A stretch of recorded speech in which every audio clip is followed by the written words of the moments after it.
Assalamu alaikum.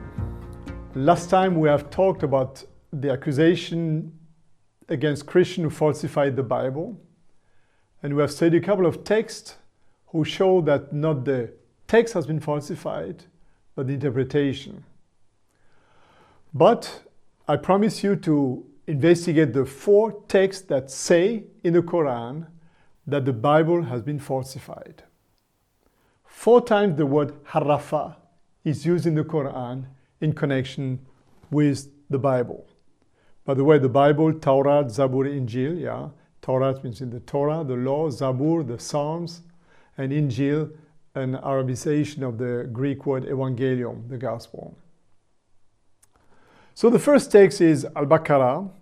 In verse 75 it is said, "How can you expect them to believe you when a fraction of them have heard the word of Allah and perverted it after understanding it?" So here we have the word yuharrifunahu, so perverted it, but it has to do with a fraction of them, a group of them.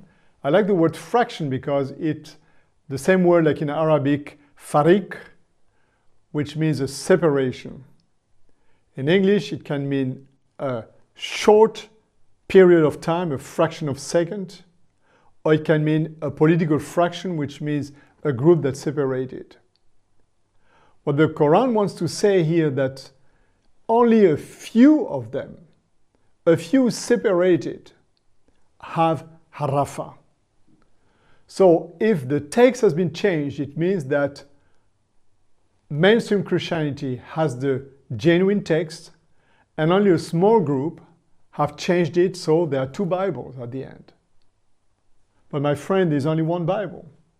No matter if you talk with Catholics, Protestants, you can go to any bookshop, the Bible is the Bible. I know there's some differences in translations, but translation is translation, that's another story. The text is the same, Christianity has only one Bible. The second thing is that here, the Bible is called Kalamullah, the word of Allah, which shows its authenticity. And third, they perverted the text, yuharrifunahu, after understanding it, which means that they didn't change the text, but they changed the understanding. The second text is in An-Nisa, verse 46. Some of the Jews alter the order of the words by saying, "We have heard and disobeyed." Listen, may you never have heard and observe, while using their tongue to bias. If only they had said, "We have heard and obeyed, listen and give us time," it would have been better for them and fairer. But Allah has cursed them because of their secrecy. They do not believe in Allah except for a few among them. Some of the Jews change yuharifuna, the order of the words. Does it mean that the text has been changed? Are all the critics I heard from my Muslim friends that text in the Bible has been taken away, that this text contradicts that text? Does it have to do with a change in the order of the words? Not what the text says here. In the same way, the text speaks about the Jews. Now, most of my Muslim friends talk about Christian texts that have been changed, about Jesus, about Muhammad, text of the New Testament, text of the Gospel. But this text speaks about the Jews, not about the Christians, and the Jews have nothing to do with the New Testament. Again, the text says that some of them don't do that. It is said that they don't believe in Allah except for a few among them. So here again we have 2 groups, those who changed the order of the words and those who did not. It would mean that there are 2 Bibles, and that's not the case. The third text in Al-Ma'idah, verse 13. "We curse them for violating their covenant and harden their hearts. They alter," again yuharifuna, "the position of words and forget part of what they have been reminded of. You will not cease to discover treachery on their part, save for a small number of them. Forgive them and take no notice, for Allah loves the benefactors." Same thing here, like in the previous text, An-Nisa 46. Here it is said that they changed the position, the order of the words. not the text. They forgot part of what they have been reminded of. And it has to do with some of them because a small number of them did not yuharifuna. So it means that, and by the way, this has to do with the Jews also. So again, this is not a falsification of the Bible, but some of the Jews, not all of them, changed something in the order of the words of the Old Testament, and the New Testament is not concerned. So we have one more text and then we're done. Same surah, Al-Ma'idah, in verse 41 it is said, O messenger, do not be saddened by those who hasten to cover. They pretend to be believers without their hearts being in it, nor by the Jews who lend their ears to falsehood and listen to others who have not come to you. They take words out of context, saying, if you are told this, accept it. And if you are not told this, then beware.